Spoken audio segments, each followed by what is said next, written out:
Mga idol, mag-ingat po kayo kung meron po kayong business na paloadan katulad ng cash in, cash out ng mga e-wallets. Katulad na lang po sa nangyari sa babaeng ito. Tara po, talamin po natin. Disclaimer lang mga idol, for today's video, gusto ko lamang po mabigyan ng awareness ang mga manonood na kung meron po kayong business na katulad nito, please mag-ingat po kayo, okay? Alam naman po natin lahat mga idol na sa panahon ngayon, usong-uso po ang mga e-wallets. Tama po ba? Nandyan po ang pagpapaload, cash in, cash out, at sari-sari pa. Meron po kasi nagtatrending na video ngayon mga idol na kung saan meron po isang lalaki ang nagpapaload or nagpapakash in sa isang tindahan. Aminin nyo po mga idol kung meron po kayong business na katulad nito, ganito din po ang ginagawa ninyo. Meron po ako ipapanood sa inyo video mga idol. Disclaimer lang, ang video po ito hindi po nagbula sa akin. Credits po sa may-ari ng video ito, okay? Ito po yung video mga idol, sabay-sabay po natin panoorin.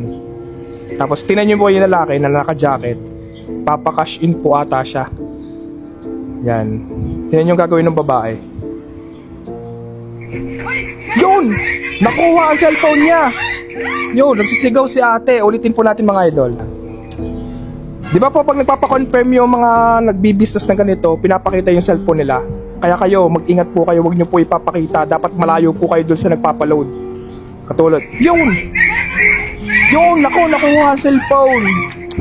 Kaya kayo mga idol, ingat-ingat po ha. So yun mga idol, maging aral po sa inyo ang bidyong ito na sana po kung meron po kayong business na ganito, maging aware po kayo, okay? Inuulit ko po mga idol, maging aware po kayo. Wag nyo po basta ipapakita ang inyong cellphone, okay? Doon sa nagpapaload at baka mamaya mahigit yung inyong mga cellphone at itakbo. Pati po ang laman ng inyong e-wallet, matakbo na rin. Nakakatakot na rin nga talaga mga idol ngayon mag-business katulad ng ganito. Meron mga nagte-take advantage. Pero hindi rin natin nga masasabi yon kung merong gantong mangyayari kasi nga magagaling po ang mga ganyan, mga scammer, mga magnanakaw, meron po mga technique na ginagawa ang mga yan, kaya ingat po tayo, magdoble ingat po tayo kung meron po tayong business na ganito, okay? Kapag kayo ay magpapakonfirm ng load sa inyo or ng cash in, huwag nyo ipapakita ng malapitan dun sa taong yon. Baka mamaya nga, higitin na lang cellphone nyo bigla-bigla at tumakbo. Kayo rin, basta ingat po, doble ingat mga idol ha. Sana rin po ma-share nyo din po ang video ito sa mga friends nyo, sa mga kakilala nyo, sa kapamilya nyo na alam nyo meron pong business na katulad nito para mabigyan po sila ng mga awareness kung sakali pong mangyari po sa kanilang ganito, okay? So yun po mga idol, maraming salamat po palagi sa pagtutok ng mga videos ni Kuya Jibe. Sana araw-araw nyo po ko suportahan. Maraming salamat po at araw-araw ko po kayo na-appreciate. Thank you mga idol! Cute!